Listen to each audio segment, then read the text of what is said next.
ড্রাইভারকে কি করতে পারে। অপরদিকে সেই সাথে রাসেল সালিস মিসাইলের মাধ্যম দিয়ে শুরু হয়ে গেল আজকের খেলা। যাত্রায় রনি লম্বা করে বাড়িয়েছেন সোহাদের উদ্দেশ্যে। সোহাদ বাবা এই জায়গাটা একটু আস্থা ফেলতে হবে যাতে পানি আমাদের মঞ্চে চলে না আসে।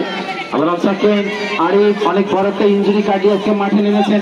আমরা সেকেন্ড বলু এই বলু কিন্তু এসেছেন সুদূর কালীগঞ্জ বাউড়া থেকে, দুঃখিত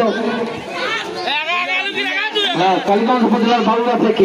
দেখা যাক এই যাত্রায় লম্বা করে কি করেছেন গোলরক্ষক হাসান, লম্বা করে কি করেছেন সেখানে হেডার প্রচেষ্টায় এই যাত্রায় এসেছেন। এই খেলাটি এসেছেন সুদূর কুড়িগ্রাম থেকে আজকের এই ফাইনাল খেলার জন্য। যথারীতি বল চলে গেল মাঠের বাইরে। অবরোধ করলেন লম্বা করে সজীব, সেখান থেকে আরিফ দেখছেন লম্বা করে বাড়িয়েছিলেন নাহিদের উদ্দেশ্যে, সেখান থেকে আবার আরিফ এখন পর্যন্ত নিয়ন্ত্রণে। এই আরিফ কিন্তু ঢাকা সেকেন্ড ডিভিশন খেলেছিলেন একটা সময়, খানিকটা ইনজুরি হয়েছিল কিছুদিন আগে, এই কারণে কিন্তু আবার খেলায় ফিরেছেন। আবার শুধু টাউনি অপেক্ষা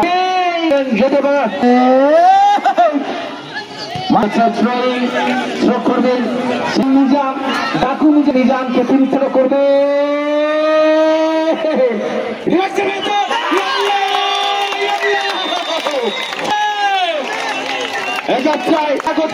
যার কথা না বললে নয় নাহিদ, তিনি কিন্তু আজকে তার প্রথম গোলটি করলেন ফাইনাল ম্যাচে, এজন্য হয়তো কুড়িগ্রাম থেকে উড়িয়ে নিয়ে আসা হয়েছিল।